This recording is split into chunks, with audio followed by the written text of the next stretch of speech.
Hello everyone, this is Peggy back with another video for you all. In this video, I will be going through the opposing perspective paper rubric. Since this assignment has several layers or components to it, I thought it might be helpful for you to have me walk through the assignment rubric to get a better understanding. In preparation for this assignment, you should think about your views, beliefs, and values related to education.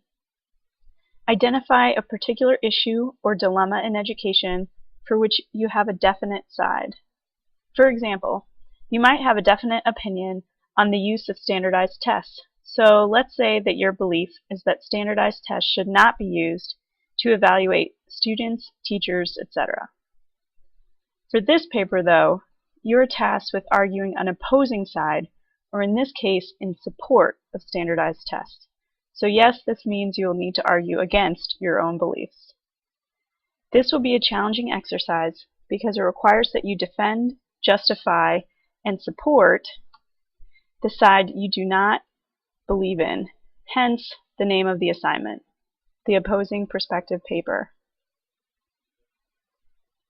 Your paper should be about 3 to 5 pages in length, where you persuasively take on this other perspective. These main components here in the rubric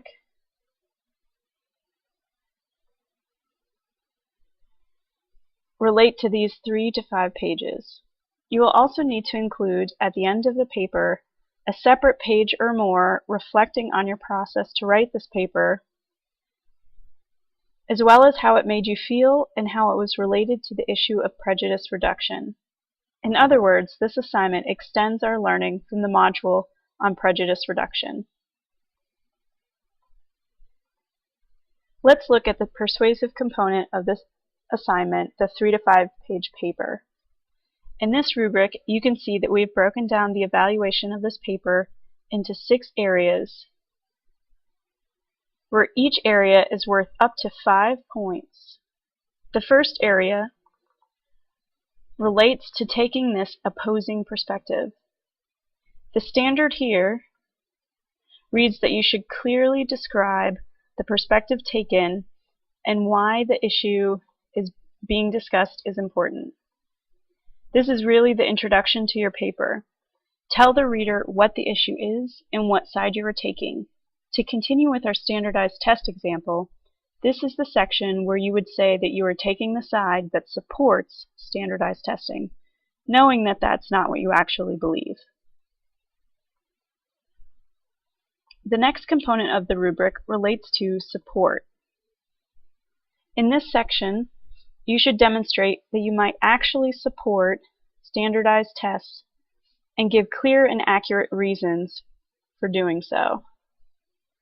I highly recommend doing research on your topic or issue and read or listen to the arguments from the other side. For example, what do people say in support of standardized tests? Why do people support them? For what reasons? Learning more about such arguments will give you more insight into the other side and potential points to make in your paper. I'll talk more about using this research later. So in your paper, you have identified an argument, given support, and made your perspective on how standardized tests should be used. What now? The most compelling and persuasive arguments and debates can actually engage with questions or reasons against their argument.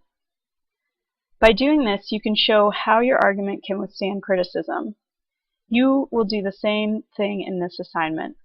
In other words, you will need to discuss the reasons against your new opposing perspective and still argue how your perspective is still relevant and important.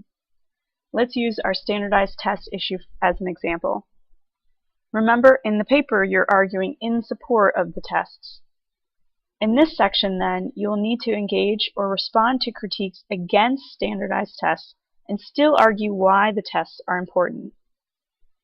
This becomes the most complex and challenging aspect of this assignment because it requires you to essentially argue against yourself. Sounds tricky, right? Well, it is. However, engaging in this debate is very important. It will really demonstrate your understanding of this other side of the issue and challenge you to get outside of your comfort zone by interrogating your own beliefs. The last 3 sections of the rubric related to the 3 to 5 page persuasive paper have to do with writing style and conventions. First is the use of evidence. Here is where you bring into the paper the research that you did earlier. So throughout the paper supporting standardized tests, you should bring in articles, books, opinion blogs, or news articles and/or your own experiences to strengthen your support. You will notice that the standard for this component asks that you use a variety of evidence or resources, and that you support most, if not all, statements you make. For example, if you say something like, "Most administrators agree that standardized tests are useful," cite where you got that impression or information. Was it from a personal communication, a blog, a book? You can use any type of evidence. Just make sure you cite where and when you use it. The next component to think about is voice and tone. This means that you actually take on the voice of that opposing side that supports standardized tests. Your writing should demonstrate that you care about this argument, even though it is not one you believe.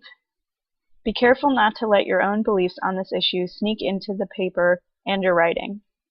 Without the title or the reflection at the end, an outside person should be able to read the paper and be convinced that you actually support standardized testing.